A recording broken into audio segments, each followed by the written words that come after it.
चेतना, रणभेरी प्रेरणा, नवरण की जागरण की कर कर के घोषणा, सर्द लहू गरमाएगी रणभेरी, सोया देश जगाएगी रणभेरी, गीत क्रांति के गाएगी रणभेरी, सोया देश जगाएगी रणभेरी।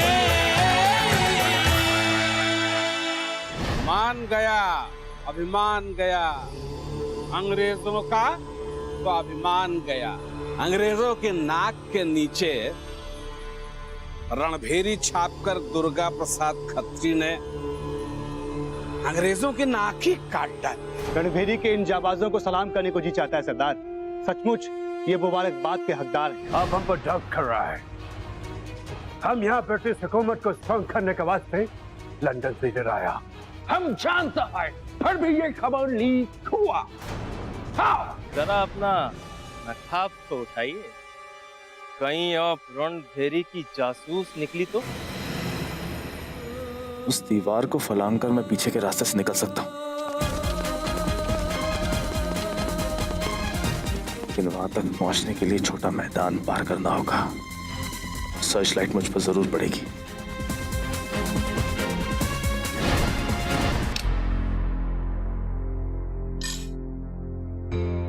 संभाल के रखो।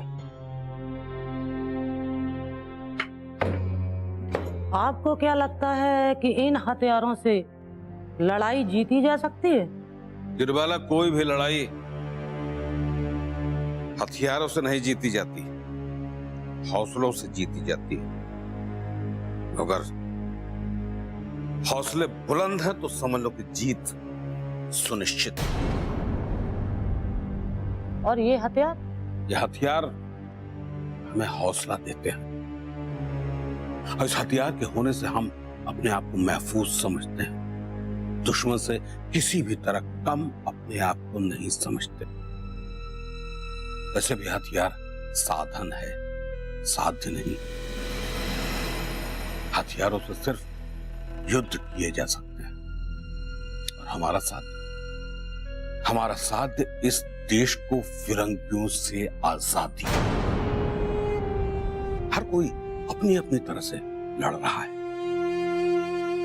कोई अपने विचारों से, कोई सत्य से, कोई अहिंसा से, और हम हथियारों से लड़ रहे हैं। मगर सिर्फ हौसलों से ही तो जंग नहीं जीती जाती। बिल्कुल सही। तुम कैसी बात कर रहे? हमारे रास्ते में इन सब को कायरतापूर्ण माना जाता है। गिरबाला, तुम तो भारत मां की एक बहादुर ललना हो। मैं अपने बारे में नहीं बोल रही हूँ, मुझे अभय की चिंता है। ये दोस्त के नाते तुम्हारी ये चिंता सही है, लेकिन एक क्रांतिकारी के नाते गलत है। बलिदान एक भावना जो अपने आप पैदा होती है, तैयारी से नहीं आती गिरबाला।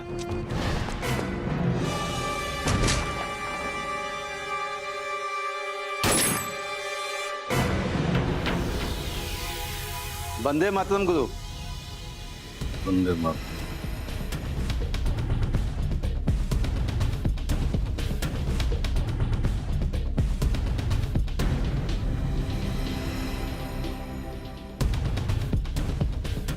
क्या बात है सरदार?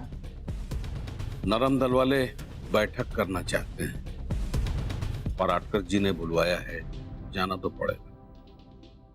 गिरबाला, शेर को सहारे की जरूरत नहीं पड़ती, और तूफान खुद ब खुद अपना रास्ता बना लेता है। मुझे अभय पे विश्वास है, और तुम्हें भी उसका भरोसा करना चाहिए।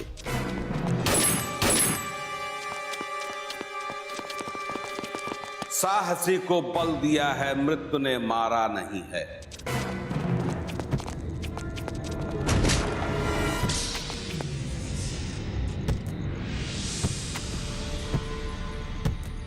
राह ही हारी सदा, राही कभी हारा नहीं है।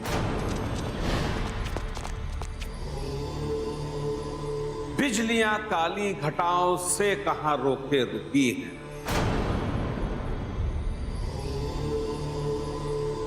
डूबते देख भंवर को डूबती धारा नहीं है।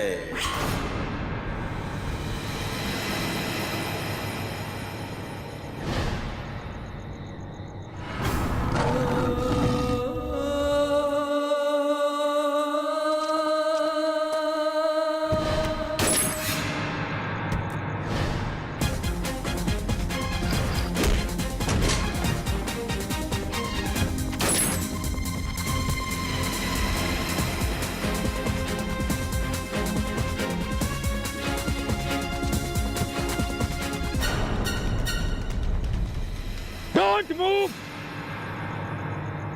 Drop your gun! I said drop your gun!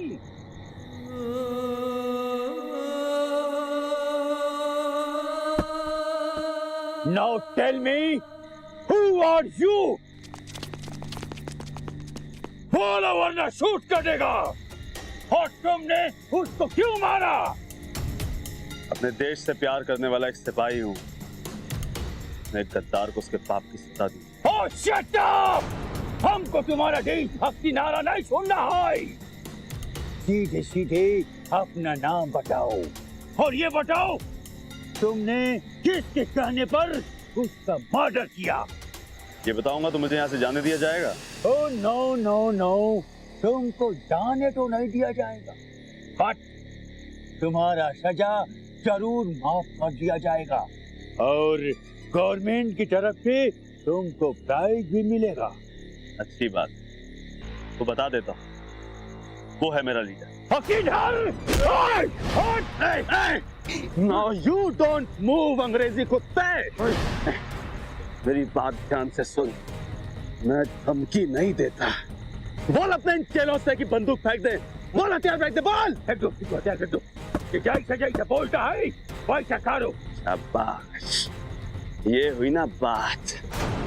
तू मुझे यहाँ से बाहर निकालेगा। चल। देखो देखो, हम तुमको आखिरी बार बोलता है, तुम यहाँ से भाग कर नहीं जा पाएगा। अबे चुप, चल मेरे साथ, चल। हिलना नहीं। निकालेगा मुझे।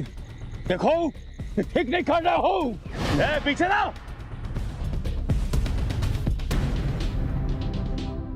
अंग्रेज, मेरी बात ध्यान से सुन।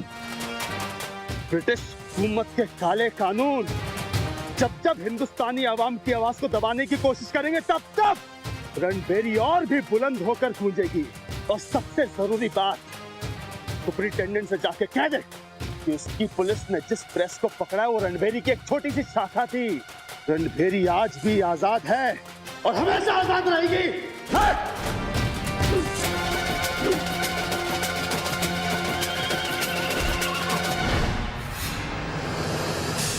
Hello control room, hello central jail Banaras में एक क्रांतिकारी एक कैदी को मारकर फरार हो गया है और वो वैरुणा नदी के तरफ भागा है और हमें उसे पकड़ने के लिए तत्काल फोर्स की जरूरत है।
शिकार बहुत चालाक है, देखता है वो कैसे बचता है। Come on.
हम लोग हमारे घर का न्यूज रानू फेरी जैसे आतंकवादियों को दे, शर्म नहीं आता? आतंकवादी नहीं, क्रांतिकारी।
हे भगवान, ये तो रणबीर है। रणबीर, रणबीर।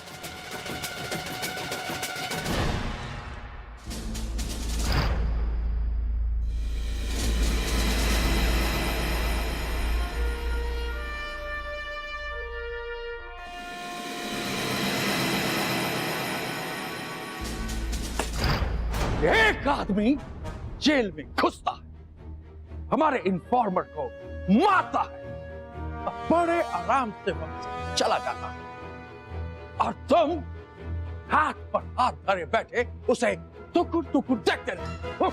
नो सर, हम हाथ पर हाथ रख कर बैठे नहीं थे, बल्कि हम घर लेकर उनको पकड़ने की कोशिश कर रहे थे और वो हमारे हाथ में बिछड़ गया था। लेकिन तुम ये कहना चाहता है कि वो तुम्हारे हाथ में आ तो गया, लेकिन चिड़िया की तरह फुर हो गया।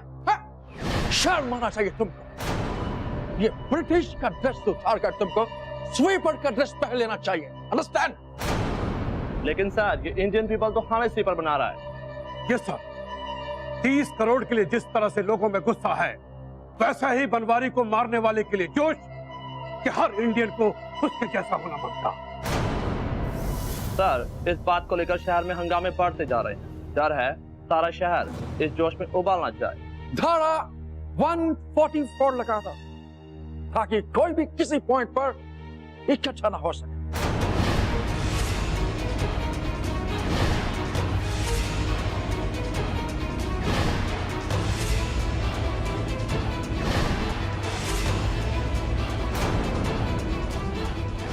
सुनो सुनो, सरकार ने शहर में 144 धारा लागू कर दी है।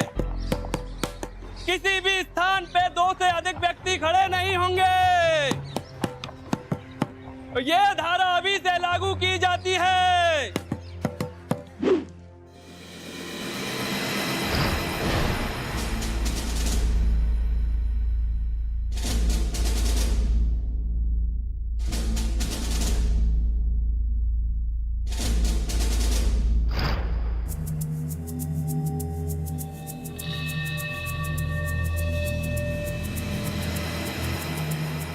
हमसे बहुत बड़ा भूल हुआ, हमसे गलती हो गया जो हमने तुम सबको अपने करीब रखा, अपने घर में जगह, और तुम लोगों ने हमारे साथ क्या किया? हमारा ही पीठ में खंजर खोपा। इसका सजा तो मिलेगा, ऐसा सजा मिलेगा जिसे तुम जिंदगी भर नहीं भूलेगा। तुम लोगों को शर्म नहीं आया? हमारा ही सीक्रेट चोरी किया तुमने। साहब, मैं चोरी कैसे कर सकता है? हम तो सारा दिन आपके घर पे ही रहते, और मेरा तो पूरा दिन बावर्ची खाना में गुजरता है साहब।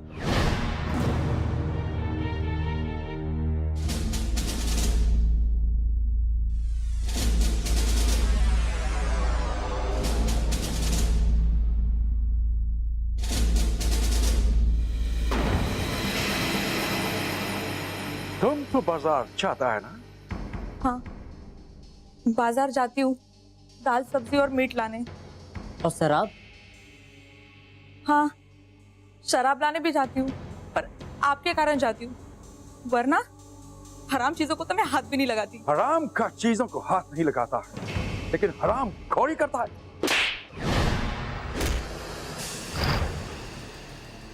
तुम सब लोग एक नंबर का झूठा और मक्कार है। तुम लोग हमारे घर का न्यूज रणभेरी जैसे आतंकवादियों को दे शर्म नहीं आता? आतंकवादी नहीं, क्रांतिकारी।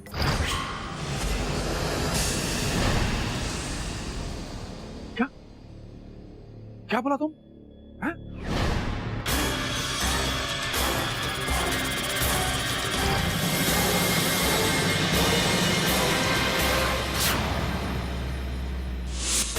क्या बोला तुम?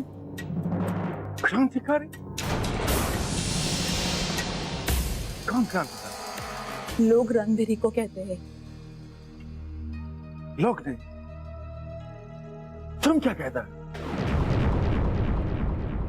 जो सब कहते हैं। हाँ। तो तुम है वो हमारे घर में छुपा हुआ वो चोर जो हमारे घर का न्यूज रणभेरी तक पहुंचाता। सबूत? सबूत? तुमको सबूत चाहिए? हाँ? सबूत? इस पर कड़ी नजर रखो। सबूत हम लेके आएंगे।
बुखार तो बहुत तेज है।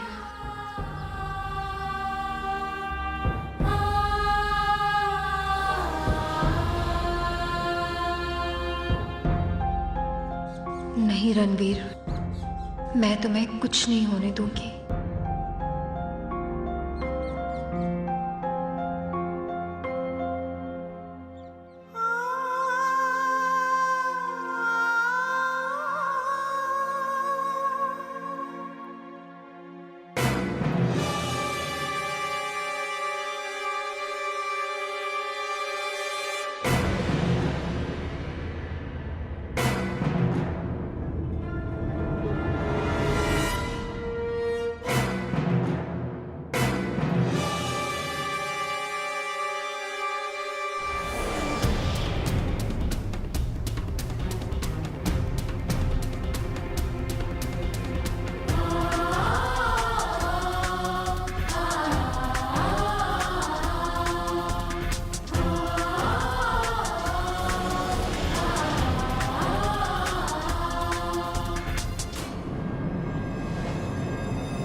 रुक जा। साहब के परमिशन के बिना कहीं नहीं जा सकती। दुर्गा प्रसाद जी, पता है शिवानी को सुपरिंटेंडेंट ने अपने बंगले में नजरबंद कर दिया।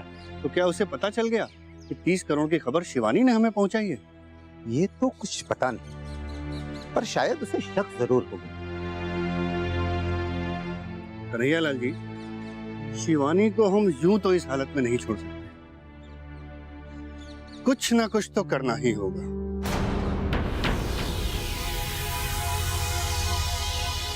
सर, ये रहा उस टेररिस्ट का कैच।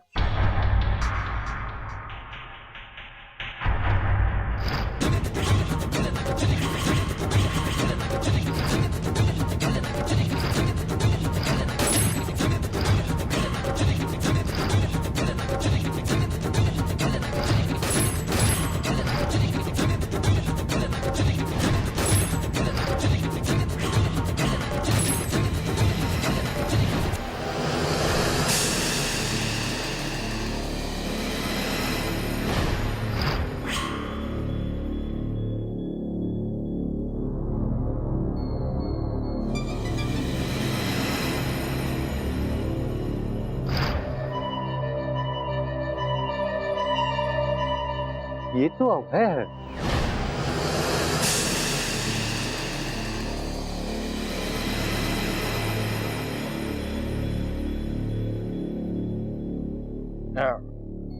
तो ये है अभय, क्रांतिकारियों का मसीहा। देखिए देखिए देखिए, अरे डरा क्यों रहे? नीचे नीचे करिए, कमाल करते हैं आप।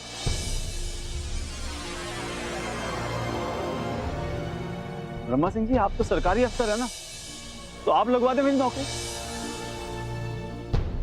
इसको बनारस की हर गली हर कूचे में फेंकवा दो 10,000 के पैकेज में। मुझको ये हर हाल में चाहिए। इनाम 10,000, 10,000, जिंदा या मुर्दा। अंडरस्टैंड?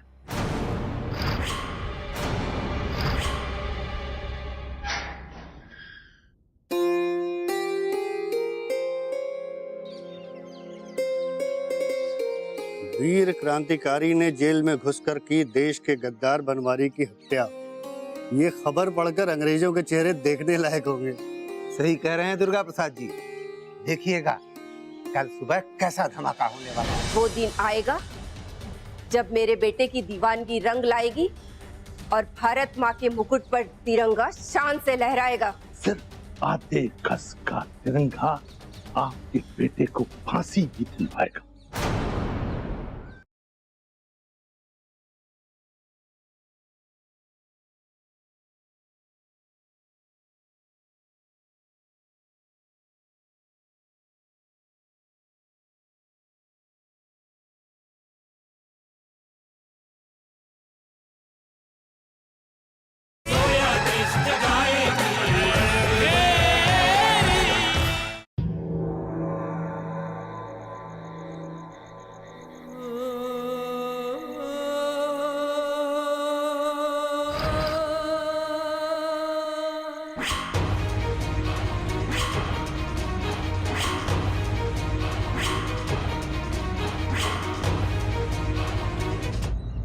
जिंदा या मुर्दा पकड़वाने वाले को 10,000 रुपए इनाम। हाँ भाई, आपने रणभेरी नहीं देखी?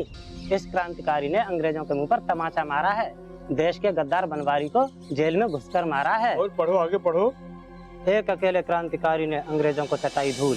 अपने वतन के साथ, अपनी मिट्टी के साथ, अपने भाइयों के साथ गद्दारी करने वाला लाख चालाक हो मगर बच नहीं सकता। अभय ने जेल में सुरक्षित बनवारी को मार पूरे शहर में तहलका मचा दिया। तहलका। और उन अंग्रेजों को एहसास दिला दिया कि हम हिंदुस्तानी उनके घर में घुसकर उनकी छाती में कील ठोक सकते हैं। और ये बड़े हर्ष और गर्व की बात है। लेकिन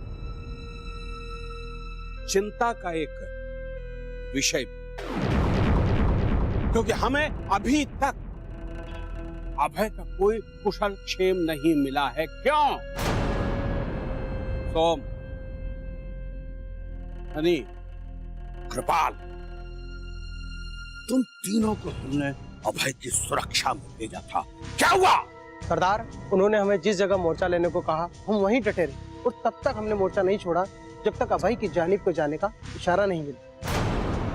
अगर वो सुरक्षित निकल गया तो गया कहां? जमीन खा गई, आसमान निकल गया। कुछ तो उसका समाचार, कुछ संपर्क सूत्र मिलना तो चाहिए था ना। अभय के मुताबिक तो वो जेल से महफूज निकल गया। अब इसके आगे क्या हुआ हमें नहीं। वो हम पता करेंगे। मुझे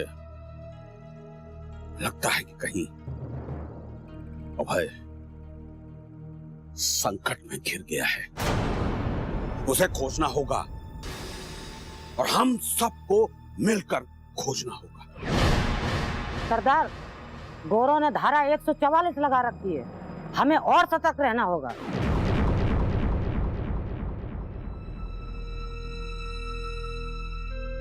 अब वो गोरे कोई भी धारा लगा ले, सज्जन सिंह के संकल्प की धारा को वो नहीं रोक सकते। तूफान बनकर हवा तक पहुंचूंगा मैं, तूफान बनकर।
माँ,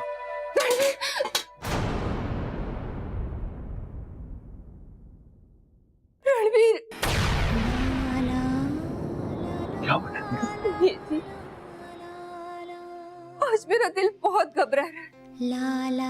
मुझे ऐसा लग रहा है जैसे मेरा बेटा किसी मुसीबत में। रणवीर की याद आ रही है। कितनी बार कहा है कि इस घर में उसका नाम ना लिया जाए तो अच्छा है। कितने दिन बीत गए, मगर आज भी आप उससे उतनी ही नफरत करते हैं। ये नफरत नहीं, ये मेरे उसूल हैं।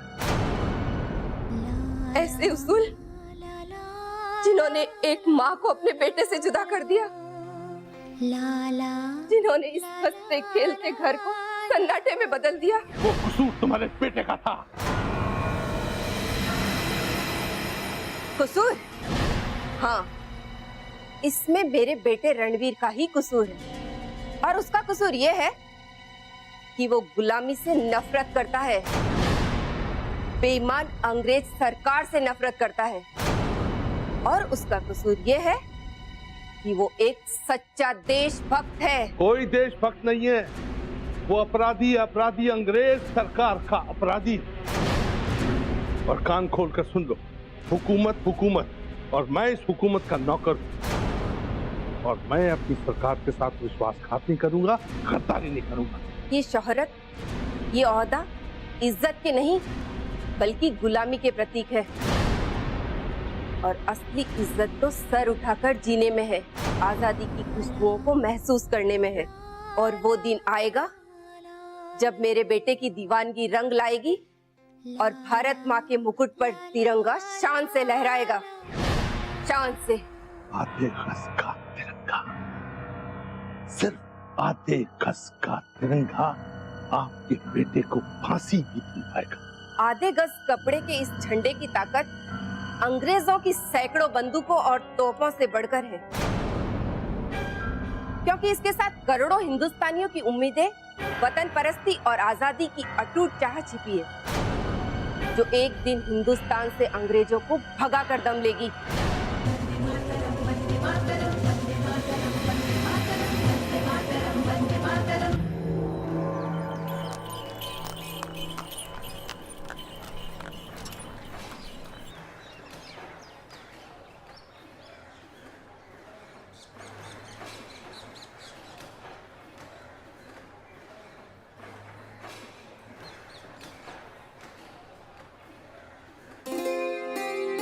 राजेश्वरी,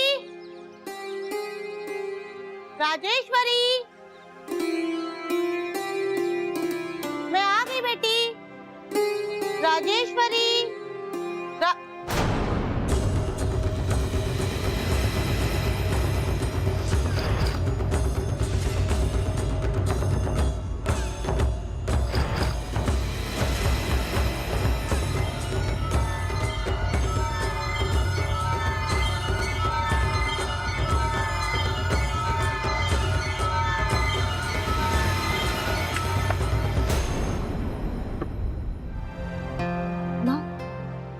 वापस कब आए?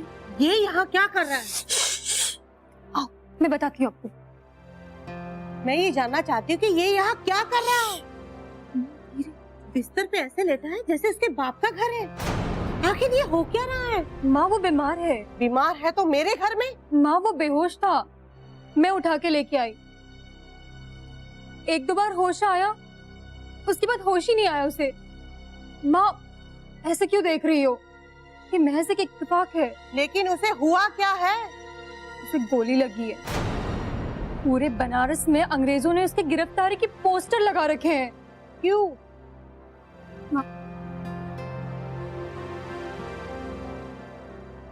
रणवीर ने जेल में घुसकर एक देशद्रोही को मारा है।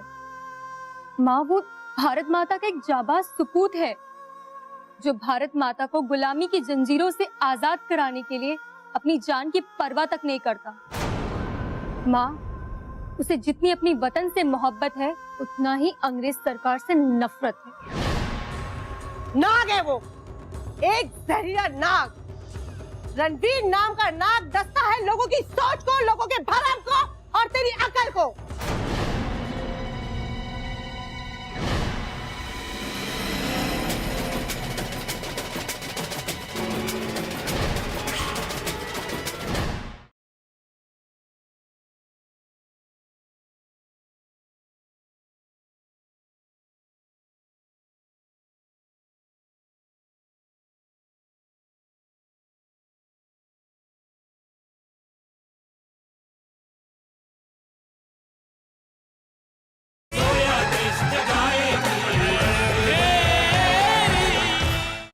ये अब क्या कह रही है?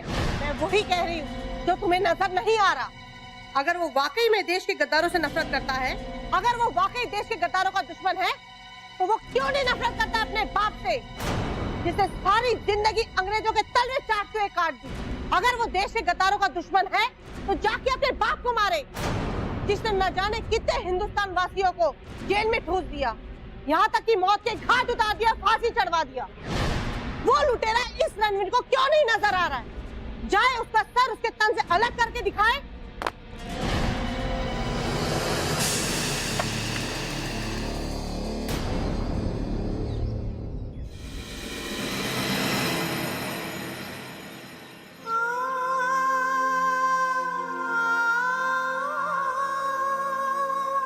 गिरी बालाजी, आप इधर देखिए, हम लोग उधर देखते हैं। देखिए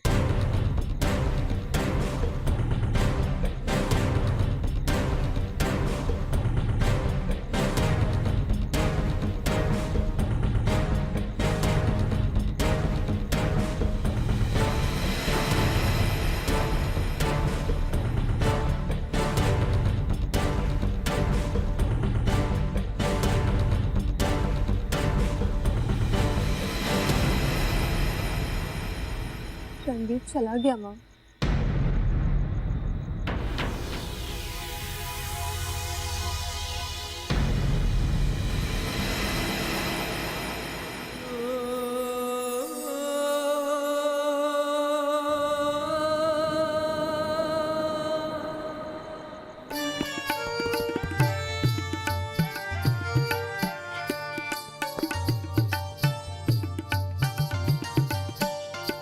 दिल जिसे भूल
या खुदा, ये तो वही क्रांतिकारी है जिसके पीछे अंग्रेज पुलिस पड़ी हुई है। इससे पहले कोई देखे।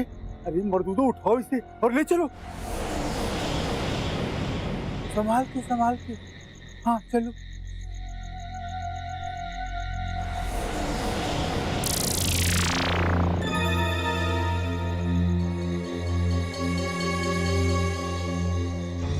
कहाँ गया? पता नहीं कहाँ गया मेरा वो शेर। मेरा वो शेर जिसने शिकार तो कर दिया लेकिन अभी तक मांद में वापस नहीं लौटा। कहाँ गया? सरदार। क्यों अभी मिला? सरदार, मैंने उस लड़की का घर का पता लगा लिया है, मगर क्या मगर सरदार, जब मैं वहाँ पहुँचा तो अभय वहाँ नहीं था सरदार, वो वहाँ से निकल चुका था।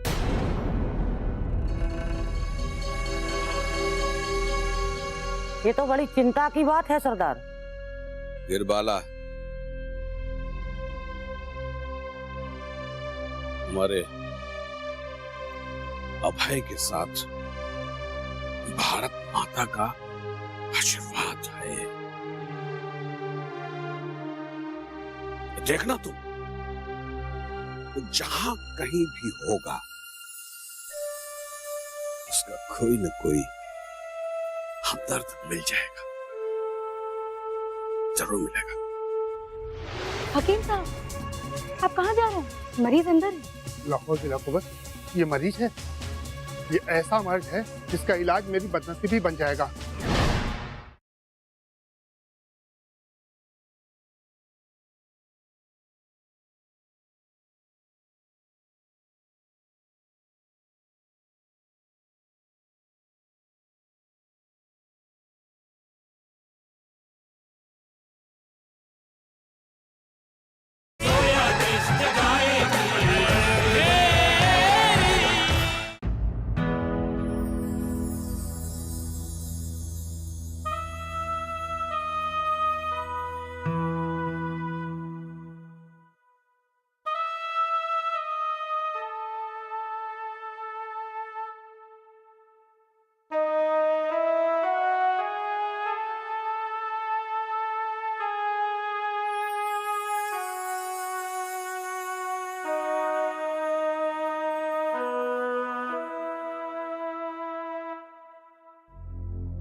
रणबीर,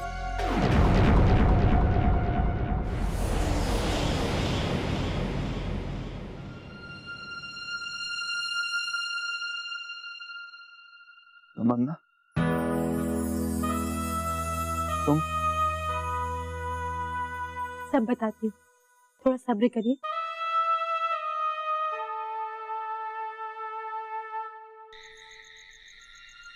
हकीम साहब, आदाब। आइए।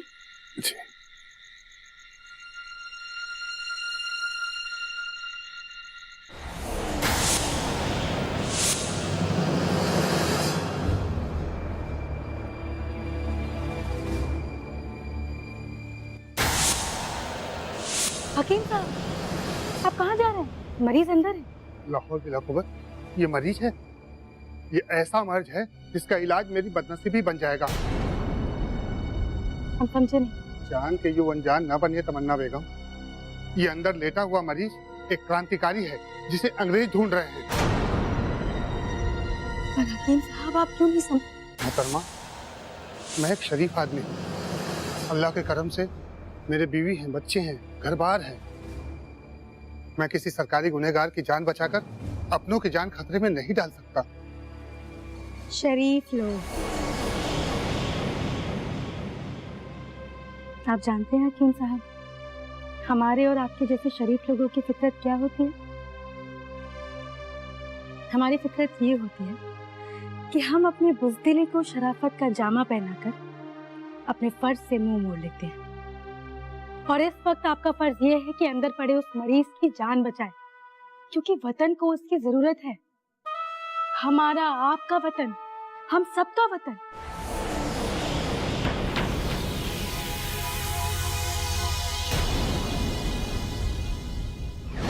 मौका अच्छा है, थाने जा और दारोगा को खबर करके चुपके से आ जा। जा। जी अम्मा जी। अभय को पुलिस के हवाले करना चाहती है अम्मा। हाँ, उसका यहाँ रहना अब ठीक नहीं।